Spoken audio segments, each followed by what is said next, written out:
Hey guys, welcome to a new episode of Another Time in the Jukebox. I'm your host Maria Lebedev, and today my guest is once again Bryan Lopez, the California-based photographer, videographer, behavioral therapist, DJ, and an aspiring book writer. And this time I want to discuss his book on the blues culture in Los Angeles that he's currently working on. Hey Bryan, thanks again for joining me. Thank you for having me. Thanks for having me back. No problem. Thank you. And before I start the questions, I just want to let you guys know thank you for watching my channel. Please go ahead and hit like, comment, subscribe, and support me on Patreon. The link is below in the description for this video. And let's go ahead and get started with the questions. So, Bryan, how long ago did you come up with the idea for your book on blues culture in LA? Well, that came to me sometime last summer. Um, I think the that's where the entire most of the vision came to me. Mhm. However, the seed that planted that whole idea came from my best friend Joe Reyes, who's a massive punk fan. Like he's obsessed with punk music the way I'm obsessed with blues. And he lent me this documentary called The Decline of Western Civilization. Mhm.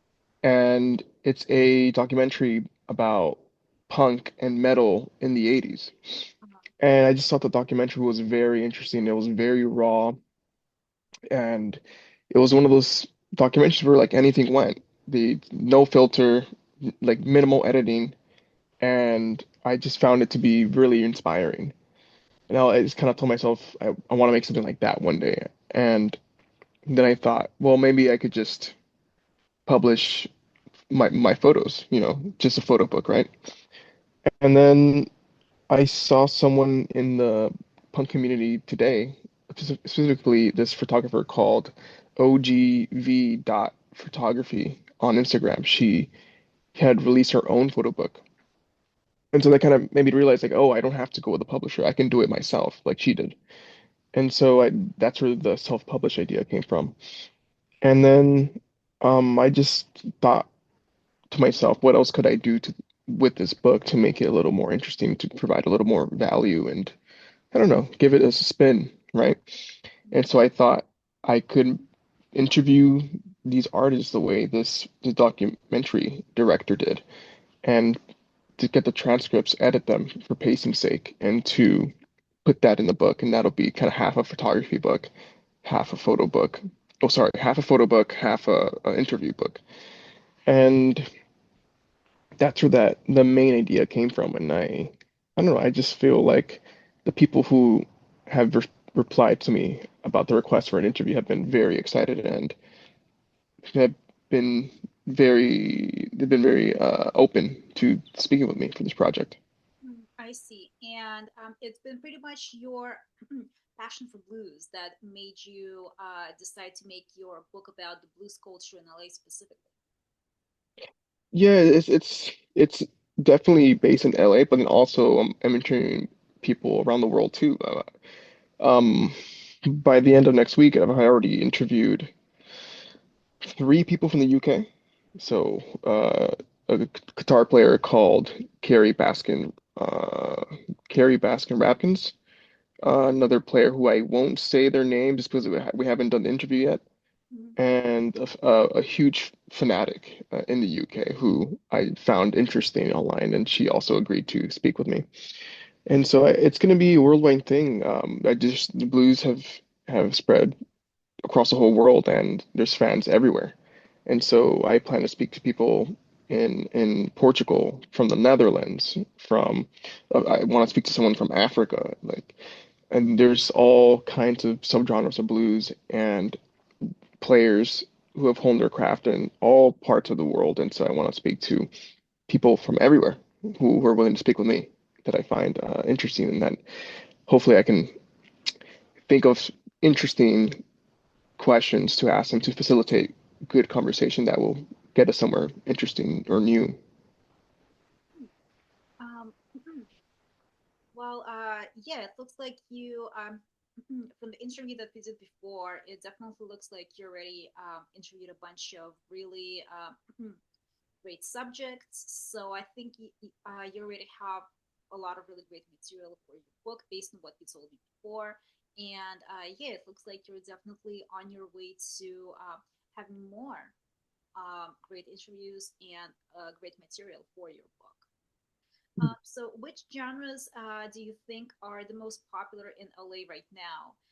Both in terms of like the club scene and in terms of what people are listening to on Spotify, on iTunes, or the radio. The most popular subgenre of blues right now would be easily be blues rock slash rock and roll. Mhm. Rock and roll is a baby of the blues, and blues rock is kind of combining the two, kind of putting the blues inspiration more up front. And so that would be by far to me the most popular genre of blues. And it's a lot of it's going to be the main way people get into the genre via like people like Jack White, Dan Auerbach, Black Keys, White Stripes, Zeppelin, The Doors, Uh-huh. bands like that who wear that inspiration on their sleeves. And for the people who listen to these songs and like it and want to dig deeper into music, they can, and they can find these covers that these bands have made, which all of these bands I just mentioned made covers that are historically based and that were foundational to the genre. And if you get deeper in these songs, you're gonna find your way backwards. So, for example, like with Mr. Robbie Krieger, who was well, actually his photo's not here, but Robbie Krieger, he introduced me to the first ever blues songs that I heard, and that was "Car Hits by My Window," but also "Crawling King Snake," which is a Johnny Hooker song. So if you're just curious enough about the song and you look at the credits and you look at who composed it, who wrote it, you're going to see different names and you're going to maybe wonder why. And if you do a simple Google search, you're going to find yourself uh, with a whole new artist. And more likely than not, the artist who penned the song, who originally recorded it. And then it's going to lead you a whole nother discography, whole other time period, whole other style. And that's going to, hopefully, if you got an open mind and time and patience can lead you backwards and you're gonna get more and more into history and you're gonna just I don't know, you're gonna find great music that's historically important with important social messages and it's gonna be timeless music too. And it's just it's my favorite. It's a win-win. I see. I mean, honestly, I've never really been that much of a blues fan, with the exception of some rock and roll numbers like stuff by the Eagles or stuff by George Thorogood, which definitely has some blues elements in it. And I have recently, did some research in preparation for, being interviewed for your book on blues. And actually, the rock music is actually based on the 12 bar chord progression that was originated in blues. Hmm. So there's Hmm. a lot of rock numbers that have those bluesy elements to them, and like essentially blues music kind of sort of like led to the creation of rock and roll. Rock and roll was essentially blue. It's kind of like blues, but a lot faster and more energetic and louder.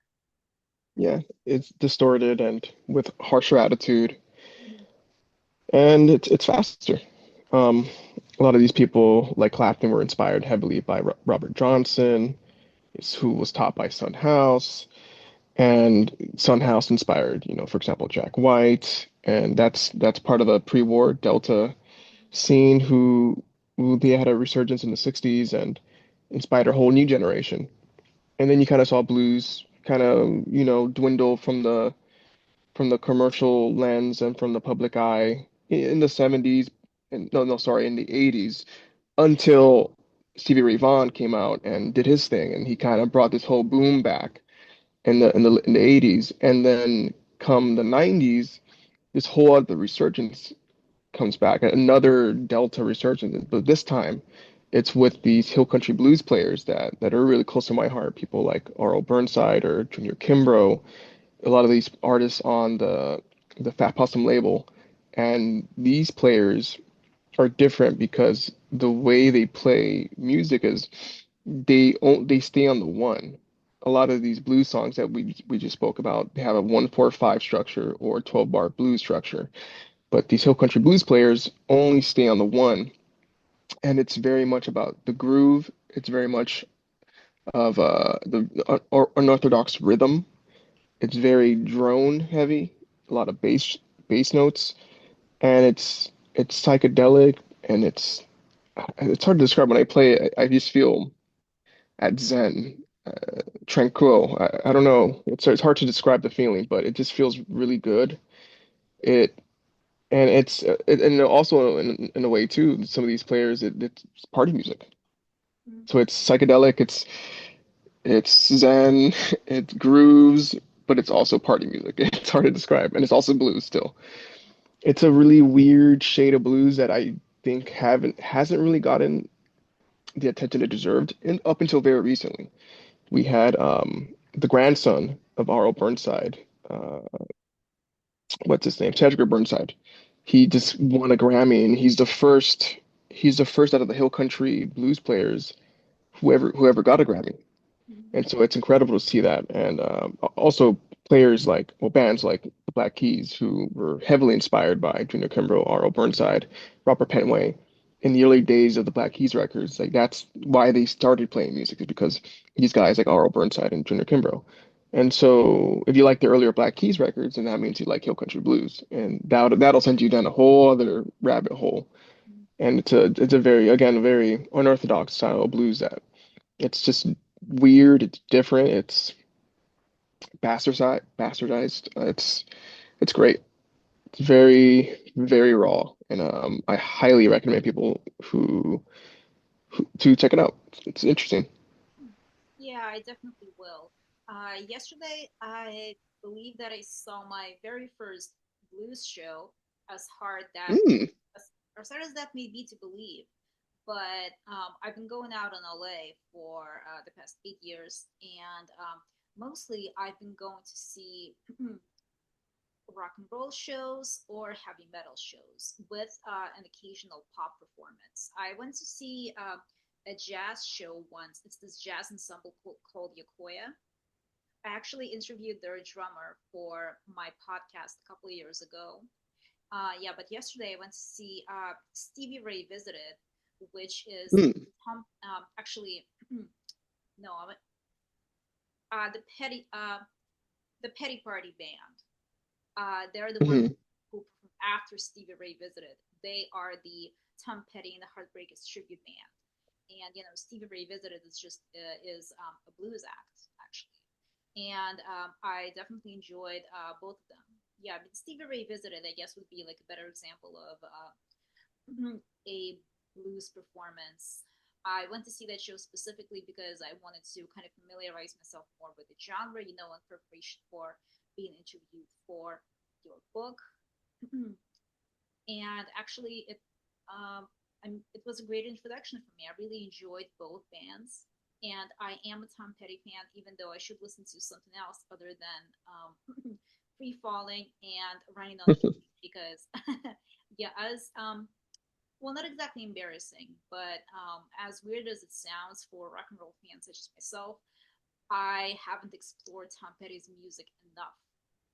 Yeah, it's just that all throughout these years, I kind of have had uh, some artists that I've listened to more of, such as Red Hot Chili Peppers, Joan Jett, Blondie, Hanson. Let's see what else: Def Leppard, Poison, um, and a bunch of stuff from the 80s, the 90s, some 70s. But yeah, there are still some bands that I should definitely explore more of. mm. And anyway, it was definitely really nice to listen to a Tom Petty tribute band yesterday, as well as a blues act. Yeah, so it was a really good time. I saw your photo that you uploaded about that Stevie Ray Vaughan inspired player, and Mhm. yes, Stevie he plays. He's from Texas. He was from Texas, and he played Texas blues, and that's a whole other subgenre of blues, another a whole another style. And yeah, it's he was a great player, and a lot of these people that I've been speaking to recently are they named him as their prime example or reason why they got into music. The last person I interviewed is a player from New York City called Oliver Kostrinsky, and he's a player who's very much based in the Mississippi Hill Country Blues style that I just spoke about. Mhm. And he told me the reason why he even plays music is because he saw clips of SRV playing, Voodoo Child and clips like that. And so, yeah, he's very influential, and he was a virtuoso, and he was just incredible. Great voice too. And yeah, that's a really good entry point. The Texan players are so good, like uh T-Bone Walker, you had Lightning Hopkins. So Texas has a rich tradition of excellent guitar players from that area. It's a whole other wormhole to get into if you want to. Oh yeah, absolutely. Yeah, in fact, lately over the past year or so, I have been looking to sort of expand where I go on my nights out to listen to live music, and also I should expand the type of shows that I see because, it's like I said, my favorite two genres are um, like hard rock, punk rock, rock and roll, basically any form of rock music, including heavy metal, and also pop music. So most of the time, whenever I go out, it's to listen to rock and roll. And I have definitely been thinking about checking out some other genres. Like I checked out jazz before when I went to see Yakoya, and by the way, you should also check them out because I think that if you are a blues fan, that you would also be a fan of that band. Um, Ooh. However, when I listened to them, I didn't exactly have that good of a time. It's because I'm used to I really like fast paced, like really upbeat sounding songs. And with rock and Hmm. roll, you definitely get that most of the time. Hmm. Jazz, however, it's definitely slow paced and it's not as energetic.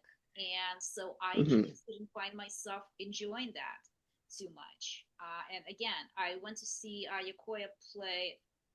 Gosh, last time I saw them play was a little over a year ago in April of last year. And I don't think I've seen them play since.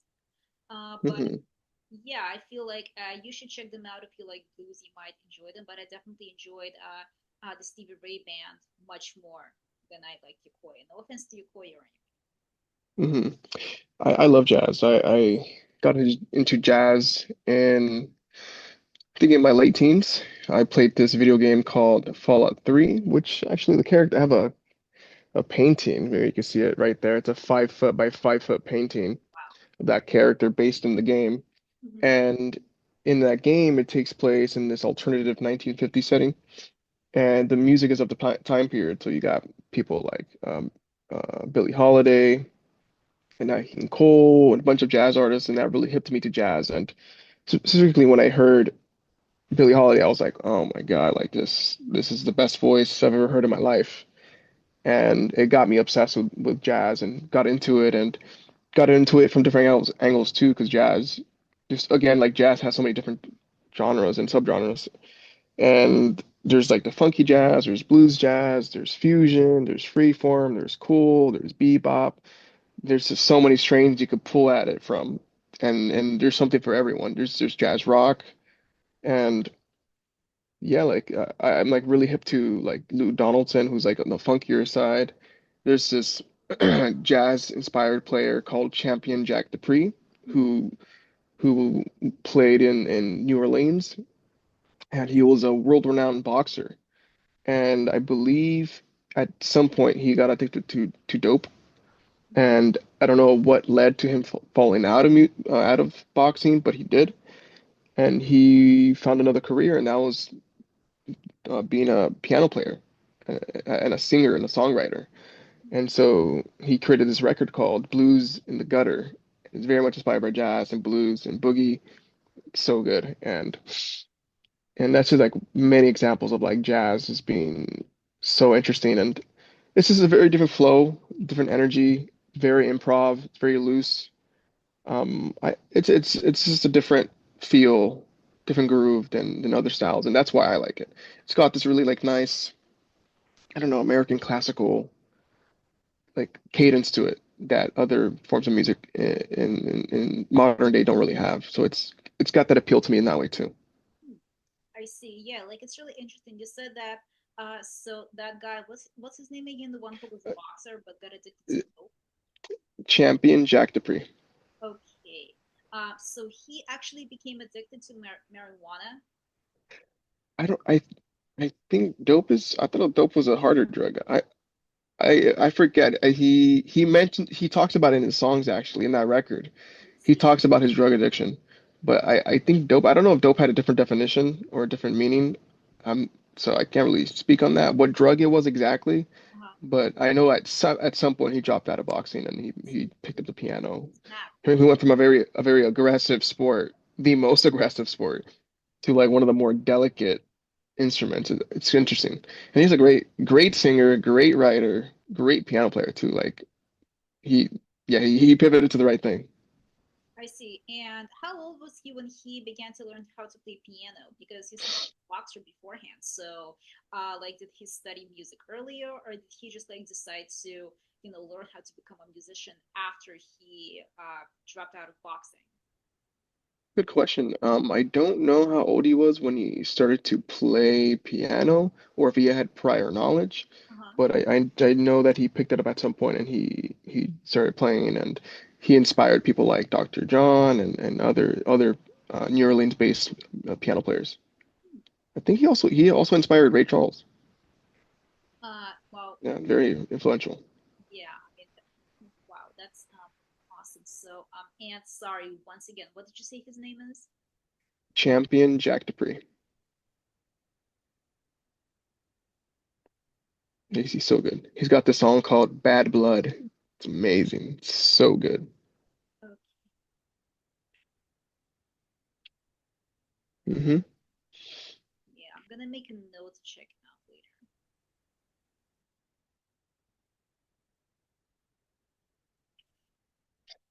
Okay. Okay, let's see. What was my next question? Hmm. Oh yeah. So did you do any research on the situation to find out what the blues culture is like in LA right now? And like I know that your book is not just about the blues culture in LA specifically because you are interviewing people from like all over the world. But I'm basically just specifically very interested in like what's going on in LA right now in terms of that. Well, there's only one blues club that I'm aware of. Uh-huh. There's I think it's a chain here in LA, and it's run by this guy called Cadillac Zach. There's one in Arcadia. There's one in Long Beach. There's two other ones. I think one in Tarzana. I forget the fourth one, but it's run by the same. I think the same owner, the same team, management, etc. And he likes to book these older, more established players, and a lot of these people, some of these people I've actually photographed, I've seen live, prior gigs or festival runs, things like that. And so he's booking some really good stuff, some great artists, great bands, and he's actually one of the people who I contacted for an interview because he's a club owner. He's been running it for a long time, for over 10, 15 years or more, and I know he has stories, and I know he plays himself, so I'm sure he's got some really good anecdotes to share if he's willing to do so. And I haven't been to his club yet, surprisingly, and I've been shooting for a long time and going to shows for a long time, and somehow I've never been. So I need to do that ASAP. I actually contacted him about doing that either in Zoom or in person if he wants to, but Yeah, what's the we'll club? see how I'm sorry. What's the club called? I know his Instagram is called Cadillac Zach Presents. I forget the name of the club, to be honest with you. I don't recall, but it's in Long. There's multiple. There's one in Long Beach, Arcadia, Tarzana, and another one I forget about. Yeah, the pretty much the only bar that have actually no, there's two clubs that have been to Intrazana. One is Maui Sugar Mill Saloon, which I love. I've been going there for almost a decade now. Wow, Hmm. crazy. And the other one is the Last Call, which used to be Mm. called Petey's Place, and I actually went there a couple of times when it used to be called Petey's Place. Yeah, that last call is such a great name. That sounds like a great bar. Yeah. Yeah. Have you ever been there? Never been there, but I have been to a spot. It kind of reminds me of that, like name-wise, called Safara's Saloon on Hollywood, Hmm. and it's great. It's got this like late 1800, early 1900 like Western vibe, and it's got just the saloon thing going on. And apparently, there's a ghost in there. I don't know, someone died. I've been there many times, and every time I go there, I go to see burlesque, and it's always a great time. Throwing money at women. It's always fun, and it's interesting when you go to these more, burlesque situations because it's very empowering for these women. They go in and they're women of all kinds, all ages, sizes, ethnicities, and very empowered. And it's kind of like all these societal standards and expectations kind of go out the window. And yeah, it's great. And also throwing money at women is always fun too. You know. Yeah, gosh, yeah, I haven't seen a burlesque show in a while. So actually, oh, yeah, about 6 years ago, I used to have this friend who actually was a burlesque dancer, and Mm, so she and I had a falling out. But like obviously back when we were still hanging out, I would go and see her perform all the time. And yeah, honestly, I feel kind of lukewarm about burlesque. Like I feel like I definitely like live music shows better because at least so far, like in my experience of seeing burlesque shows, I feel like the dancers are like mediocre at best. Like you do like definitely see some, like well performed numbers there and stuff. But I feel like hmm it's mediocre is the only word that I can think of. Like basically it's pretty average. Like I didn't particularly I never saw. I have been to a number of burlesque shows in my mid 20s, and like honestly, I don't think that I can recall seeing any number that I was like really particularly excited about because it's like I said, I haven't been to any burlesque show in a while. But with like live music, however, I still go to hear live music shows like at least once every 2 weeks because my niece there. hmm So yeah, basically, I don't think I'm just that big fan of burlesque shows, but I mean, who knows? I'm always open to seeing new things, and I'm always open to sort of like expanding like what I do for fun and also in terms of like seeing performances. So maybe I'll go and see another one sometime soon. When the one that I went to at that Safara's saloon, they had a live band backing them, and it was kind of like a ragtime jazz band, and it was so fun. The upright bass, drummer, muted trumpet, horn sections, like it was really fun, and the band was great, the dancers were great. Again, like women of all sizes, all ages, ethnicities, and yeah, there's this dancer called I think her name was Honeybee, Uh and huh. then she said that she's twice as thick as honey and twice as sweet or something like that. And she got the most money out of the whole night, and it was great because she was plus size, and there's this unfortunate standards in beauty right now because of internet and modeling and magazines and shows and stuff, and she got the most money out of the whole night, and she did great. She looked great too. I see. Yeah, I mean, I'm gonna go ahead and throw in my opinion there, but like, I honestly think that thin standards for beauty have been around.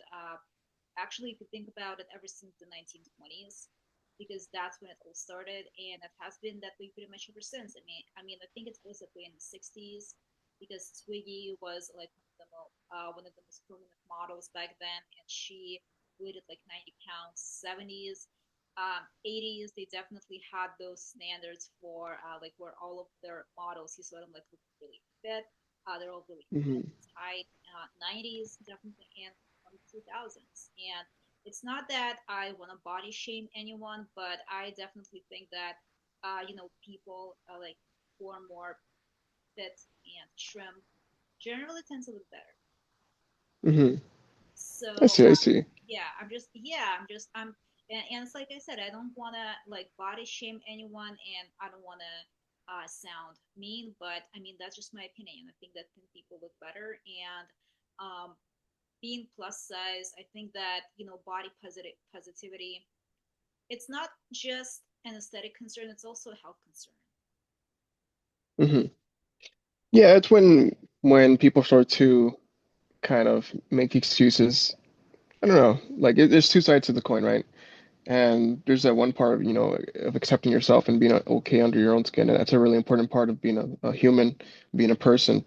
But then there's also the health aspect where it starts to get to a point where it's going to affect your long-term health and your short-term health, and I don't know, it's going to affect the people around you. It's going to, whether you know it or not, you are influential to the people around you, your family, your friends, and if they see you kind of carrying yourself a certain way, just potentially there's a chance that people around you are going to follow suit. And so Mhm. it's kind of important to be able to take care of yourself first, so that you can take care of other people. And even just by being an example is also an important responsibility to consider. Yeah, absolutely. Yeah. And yeah, it's also like I said, it's not just an aesthetic concern, it's also a health concern. Definitely. Hmm. But Hmm. yeah, then again, I have also seen some, plus size dancers when I went to see burlesque shows. Also looked great, moved great. So, I'm just kidding. okay. Uh, let's see. Yeah, so I did find Cadillac Zach on Instagram, so I will definitely check out his clubs, and I'll see if I can go to one. Yeah, if he has, Yeah. you said that he has venues in Long Beach, and where else? Long Beach, Tarzana, Arcadia, and the last one I forget the name of or where it's at. I mean, Yeah, I can definitely check out the Tarzana hmm. one. Yeah, absolutely. Okay. Um, So, during our last interview, you named a bunch of artists that you interviewed for your book so far. And can I ask you who have you interviewed so far? Can you just give me a list of names so I can like write it down so I can check them out later? The first interview was Frank Oziza. Second interview was Stephen Lear. Third interview was who was it? Oh man, it's gonna be out of order. Um, Ursula Brankley. Uh, Third, third oh, or fourth was a young man called Brock Anderson, and I just did a written interview with a young man called what was his name? Oliver Kostrinsky. mhm. And I'm doing also written interviews with people who don't want to come on camera or on audio. I'm working on two right now. Two ladies based in the UK. I see.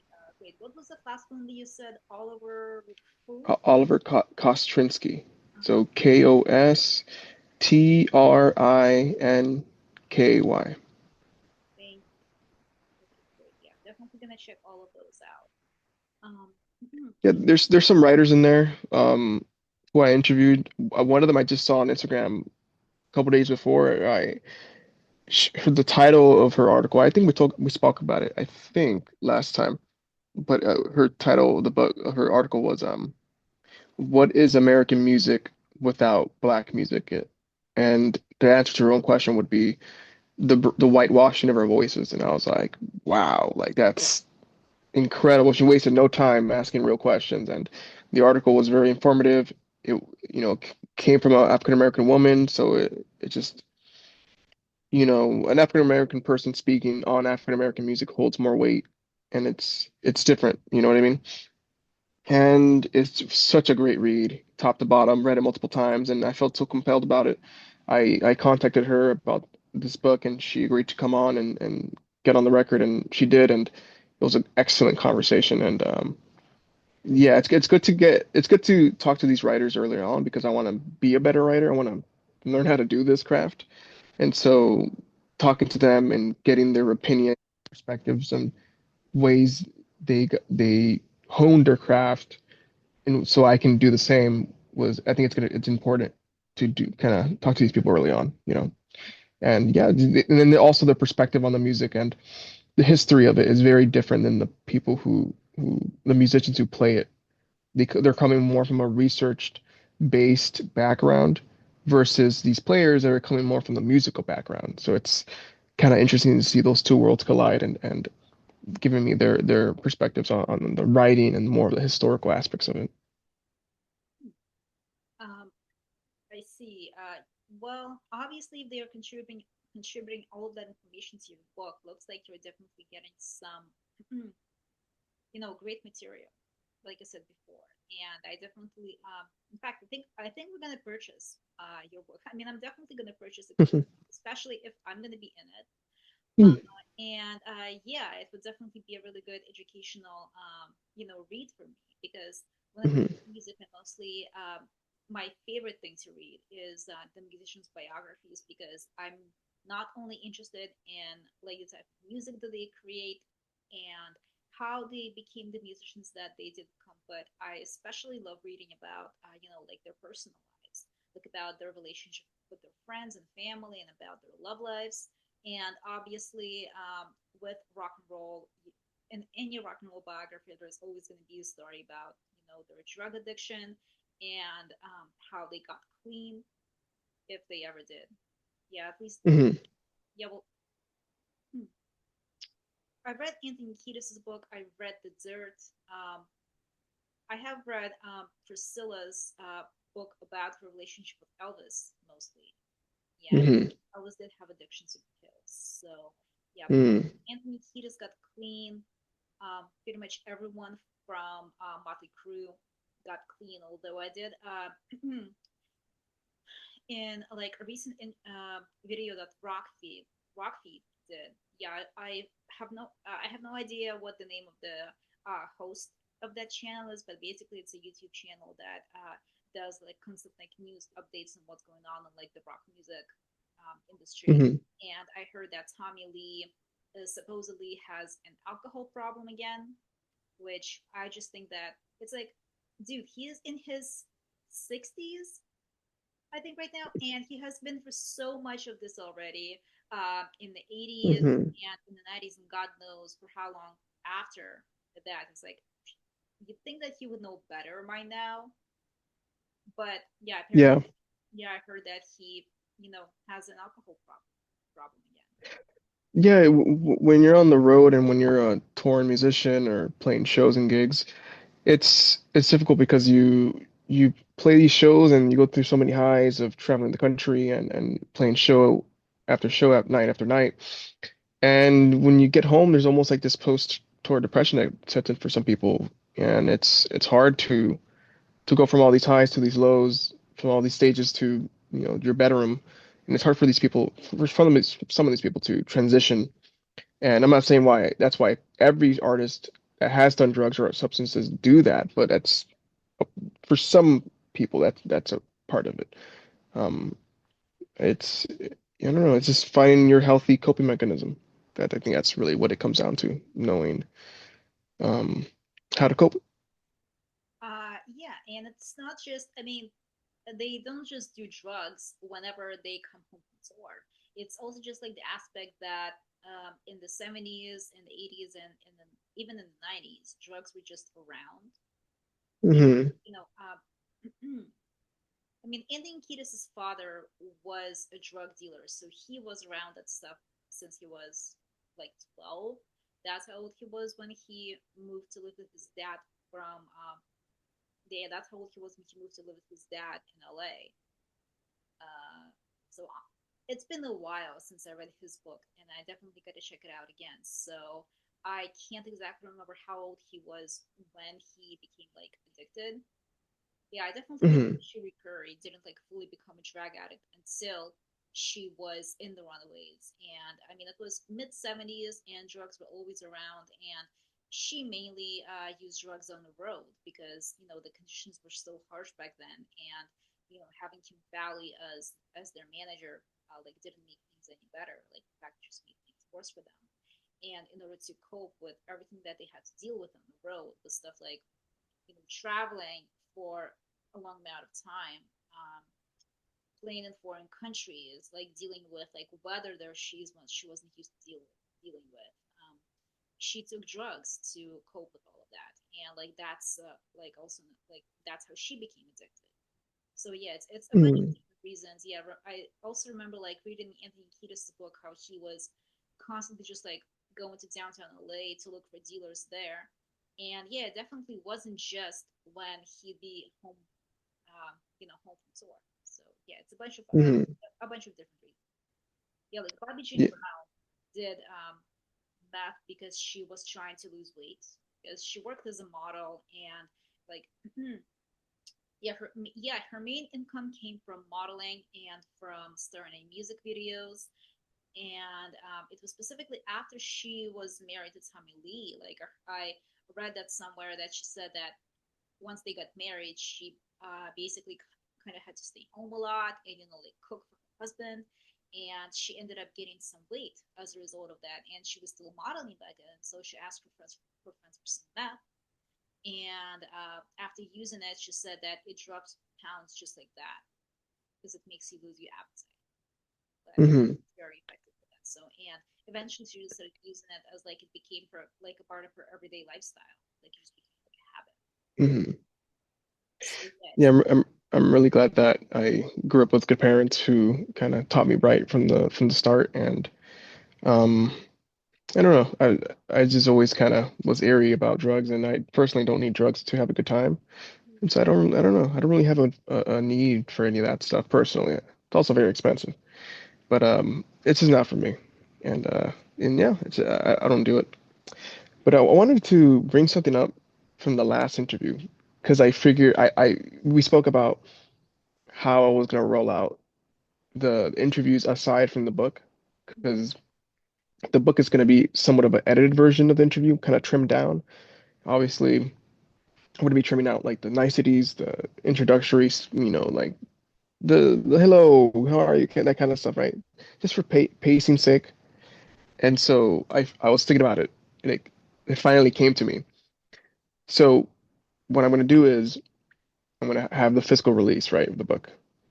And when you buy the book, you're gonna you will be sent a code which will give you all of the video interviews unedited and also the audio versions, just audio. So whether you want to watch it or listen to it as some sort of podcast or something like that on your way to work or whatever, you have that option too. And so if you like this certain interview and you want to see the full version, you can just listen to it or watch it in addition to reading it in the book. So by purchasing the book, you get everything, the video and the audio, and of course the book, all that's in one purchase. that's a very good idea actually. That's really clever. Yeah, because that way, yeah, your audience will they will get to see your material in a variety of ways, basically. And yeah, hmm. I mean, I understand that you have to, kind of like, trim the interviews down for the book, but it's definitely a Hmm. really clever idea to also like give your audiences that unfiltered look at things, and yeah, to give them the option to have your material in different mediums. Yeah, it's gonna. I think having an option is always better than forcing people to consume something in a certain way. And so if they want to do the book or just watch it Uh-huh. or listen to it on the way to work. They can do any one of those things and just intervene if they want to do if I interview someone who they find really interesting, like someone they really love, then they'll more likely watch the video version of that, the full unedited interview, and then go back to the book and see the photograph or maybe some record that I recommend from them, and then they'll move on to the next interview in the book. I forgot how that occurred to me, but it just did. I don't remember. I think maybe I was influenced by, when you buy a record, sometimes you get the code for the digital. I think that inspired me, or maybe I think it was that's how I was inspired. And also the way that you can watch YouTube if you have premium, you can watch YouTube. Of course, it's a video, but then you hit the power button on your phone, and it becomes audio. Mhm. So you have two choices, video or audio. So that also inspired me. It's not a subscription. It's a one-time purchase, and you get it forever. Mhm. It's going to be at least minimum 30 interviews, and each interview is about 45 minutes to an hour. So you're getting it's kind of underwhelming, right? Undercut it. It's like you're getting like 35 hours of content, interviews, well thought of. I'm trying to get like well thought of deep interview questions, no bullshit kind of questions, and with people who I find interesting. And so I think maybe that's something worth listening or consuming to someone who likes this style of music. Yeah, and besides, when you give your audience the option to also have the video versions and the audio versions of the interviews, that they can just put the stuff on in the background when they're doing like stuff around the house, or like you said, listen to it on the way to work or something. And yeah, it's definitely also a very good option as opposed to well, in addition to them having the option to take a look at the book, but it's being Hmm. very like versatile way to present your work. So yeah, I mean, yeah, I'm definitely looking forward to purchasing that book because I feel like it would also because like I said, I know absolutely nothing about the blues culture, and I feel like reading like checking that book out will definitely give me a very good introduction to. Oh yeah, you will be learning about the history of blues. You will be learning about the different styles of blues, of which there are many, Mhm. and the players that inspire these current up and coming active artists who are making records, who are playing shows, who you can support right now. And that's like one really important aspect of the book that the idea came to me because of this blues community who I found online who are making great stuff, and I think more people should be hip to it. Mhm. Yeah, well, like I said, I'm definitely looking forward to finally seeing the finished product and seeing myself in it. And Hmm. my last question for you is going to be, so what's your take on the blues culture in LA right now in general?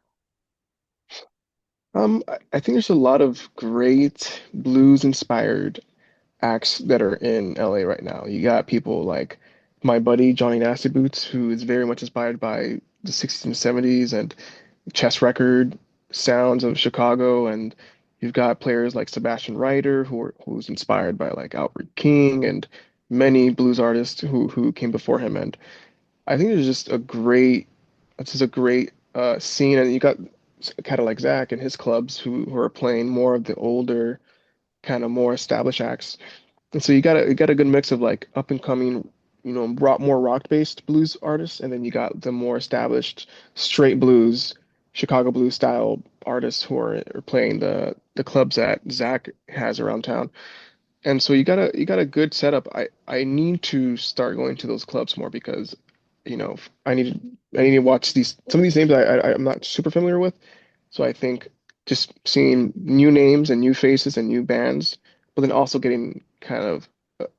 uh, getting familiar with these clubs would be beneficial, and just kind of see the history on the walls and the stories that these people have inside it. Mhm.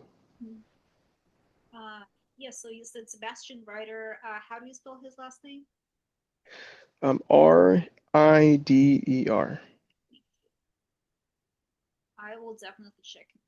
Yeah, and it's like I told you before. I should definitely go out and check out more live blues music. I definitely enjoyed it a lot more than I did jazz. So that's definitely a plus. And besides, I'm always excited when I can learn new genres. Like lately, especially, I have been very much off music. Like I used to listen to music like all throughout my teens and throughout my 20s. I would listen to music all the time when I would work out, when I would be in an Uber on my way somewhere. And over the past 6 months or so, I kind of stopped doing that. I'm kind of like taking a break from that because I haven't Hmm. really been able to like find anything that I specifically like really enjoy listening to like I used to. Hmm. And I kind of sort of just feel like I think I just need a break from it, however long it may last, But I definitely still enjoy listening to live music.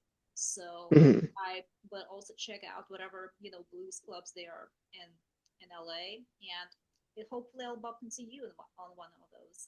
Yeah, Speaks of absolutely. which, I The, wonder. Johnny Nasty Boots is actually, I believe he's going on tour in Canada sometime soon. hmm It's not in the hmm summer, then it's definitely in the fall. I think it's later this month. Oh, He, okay. he will be. Hmm. So, yeah, it's kind of unfortunate Yeah, that it's gonna be fun. yeah, it's kind of unfortunate that I won't be able to see him play live anytime soon. Yeah, I once had this friend who played in this heavy metal band, and when I interviewed him, I asked him like, because their band would only play in clubs in Los Angeles like 2 3 times a year max, and that was just like I wanted to see them play live more often. And like I asked him like, why don't you play more often? And he said that, well, it's just to like give our audiences a chance to kind of sort of like miss us and look forward to our shows, because like once you listen to something too many times, you become kind of like desensitized to it. It's not as special anymore, Mm-hmm. and like that's the reason why you do it. And I kind of sort of feel like it's like the same thing that's going on with Johnny, because I mean I don't know what his reason is for like not playing as often, but over the past year or so, actually I only discovered him almost a year ago, last September. And so far I believe that I've only seen him play live 3 times. The first time was at the Whiskey a Go Go last fall. Then he played at the Permanent Records Roadhouse, like I think at the Hmm. past March, and then I saw him at the three clubs that you and I met, and that's it. hmm Yeah, he's been on the road and he's been traveling for family and for music and stuff, so he hasn't been in LA as much. But LA is just always going to be here, and this is where he lives. So yeah, it's good to take these opportunities when they present themselves. Um, yeah, it's like I said, I just hope to see him play in LA. Hmm. Yeah, well, anyway, thank you, Bryan. This was definitely very informative, and I look forward to being interviewed for your book. So I still Yeah, hope I absolutely. will have something to contribute, considering the fact that I know nothing about blues at all. I'm learning. I've watched some videos on YouTube about the blues history. I went to see that show yesterday, and but I will definitely love telling you about my background, and it would definitely be an honor. I would love to share my story, and hopefully, I will have a thing or two to add about blues. Yeah, I think maybe that's the angle. Maybe that's the perspective that will kind of add an interesting twist to it. Alternate perspective. Someone who's kind of appreciates some of these artists but haven't really dived in. And so maybe that's the angle that you bring to the interview. That's different than all the other interviews I'll be doing, and that's a worthwhile opinion and perspective too. Yeah, I think that's definitely a good angle, because it's like I said, I do enjoy listening to bands like, I mean, the Eagles is like the first thing that comes to mind right now when you think of someone who's like blues rock. So Hmm. yeah, Elvis Presley, definitely like a lot of stuff from the 50s. Hmm. Like they would definitely have those bluesy elements to them. Um, and yeah, like I said, I would definitely like do some more research, so I would have something to say. And yeah, we could definitely also like play that angle. Yeah, there's multiple ways to discover like new genres and new music. Like a good way that I find new music constantly is this playlist on Spotify called Discover Weekly. Mhm. It goes based off of your listening algorithms, and it presents you songs that aren't very popular, but they think that you might like it. Mhm. And so I found many, many bands and songs and artists that I love because of that playlist. And it refreshes every Sunday for me. And now they've added even more depth to it. So you can do the general playlist, which is called again Discover Weekly. Uh-huh. And then now there's separate tabs for styles of music. So you can do the general, or you could do one specifically on, for me, it pops up funk, Latin, blues, jazz, and all the other styles I like. So it's a really powerful tool to find new songs and bands and artists to listen to. And yeah, there's also you could just Google or no, go to Spotify and type in blues mix or blues classics or any kind of subgenre of blues that you like, blues, whether it be blues rock, Chicago, Texas, Hill Country, Memphis, West Coast, jazz, any strain that you like. Yeah, that's exactly what I was thinking too, like in terms of Spotify, because when I first started using Spotify, that's how I discovered a whole bunch of music that I've never heard before. I just simply based on the Hmm. playlists that they create that are based on the type of music that you generally like. And that's exactly what I was thinking. I was just like typing in, like, like blues rock or like, I don't know, like 20th century blues artists, stuff like that. And Hmm. that'll pop up. Yeah, there's even blues punk. Yeah. Oh my gosh, that's I definitely got to check that out. That's Yeah, that would be like a yeah. Jack White, White Stripes, and there's other bands that I've discovered through that perspective too, like the Gun Club, Uh-huh. X. There's this punk band from the '80s called X, and they were produced by Ray Manzarek of the Doors. I This guy who comes from I had no idea that they were produced by Raymond Zarek. I actually saw X perform live at the Roxy New Year's Eve 2016 going on 2017. Oh wow. I So, saw them last December at the Observatory. oh, that's amazing. Hmm. But yeah, this is you can get into it. What's great about music is there's so many different angles you can get into it, and it's gonna eventually lead you down musical history, and then you're gonna go further and further back, and eventually you're gonna end up at the blues. Well, yeah, like I said, I'm definitely looking forward to doing more research on it, going to see more blues shows, and being interviewed by you. So, well, thank you, Bryan. I hope you have a good rest of your day, and I hope to see you soon.